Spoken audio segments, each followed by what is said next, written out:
ایک گاؤں میں ایک باپردہ خاتون رہتی تھی جس کی ڈیمانڈ تھی کہ شادی اس سے کرے گی جو انہیں باپردہ رکھے گا۔ ایک نوجوان اس شرط پر نکاح کرنے کے لیے رضامند ہو جاتا ہے۔ دونوں کی شادی ہو جاتی ہے، وقت گزرتا رہتا ہے، یہاں تک کہ ایک بیٹا ہو جاتا ہے۔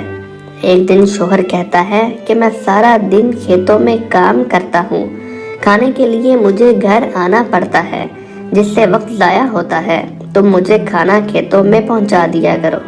بیوی راضی ہو جاتی ہے۔ وقت گزرتے گزرتے ایک اور بیٹا ہو جاتا ہے جس پر شوہر کہتا ہے کہ اب گزارا مشکل ہے، تمہیں میرے ساتھ کھیتوں میں ہاتھ بانٹنا پڑے گا۔ یوں وہ باپردگی سے نیم پردے تک پہنچ جاتی ہے اور تیسرے بیٹے کی پیدائش پر اس کا شوہر مکمل بے پردگی تک لے آتا ہے۔ وقت گزرتا رہتا ہے یہاں تک کہ اولاد جوان ہو جاتی ہے۔ ایک دن یوں ہی بیٹھے بیٹھے شوہر ہنسنے لگتا ہے۔ بیوی سبب پوچھتی ہے تو شوہر کہتا ہے کہ بڑا تو پردہ کرتی تھی، آخرکار تیرا پردہ ختم ہو گیا۔ کیا فرق پڑا، پردے اور بے پردگی کی زندگی تو اب بھی ویسے ہی گزر رہی ہے۔ وہ بولتی ہے کہ تم ساتھ والے کمرے میں چھپ جاؤ، میں تمہیں پردے اور بے پردگی کا فرق سمجھاتی ہوں۔ شوہر کمرے میں چھپ جاتا ہے، عورت اپنے بال بکھیرے رونا پیٹنا شروع کر دیتی ہے۔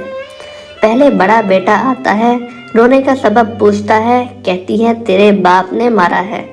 بڑا بیٹا ماں کو سمجھاتا ہے کہ اگر مارا ہے تو کوئی بات نہیں، وہ آپ سے محبت بھی تو کرتے ہیں، آپ کا خیال رکھتے ہیں۔ وہ سمجھا بجھا کر چلا جاتا ہے۔ عورت پھر رونے کی ایکٹنگ کرتی ہے اور درمیان والے بیٹے کو بلا کر بتاتی ہے کہ تیرے باپ نے مجھے مارا۔ درمیان والا بیٹا غصے میں آتا ہے اور باپ کو برا بھلا کہتے ہوئے ماں کو سمجھا بجھا کر چپ کروا کر چلا جاتا ہے۔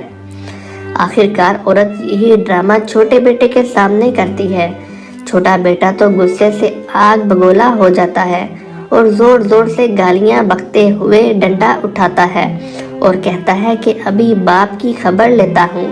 پھر عورت شوہر کو بلا کر بولتی ہے کہ پہلا میرا بیٹا پردے کے وقت پیدا ہوا تو اس نے تیرا پردہ رکھا، دوسرا نیم پردے کے زمانے میں پیدا ہوا تو تیری آدھی لاج رکھ لی، جبکہ تیسرا جو مکمل بے پردگی کے زمانے میں ہوا تو وہ مکمل طور پر تیری عزت کا پردہ اتارنے گیا ہے۔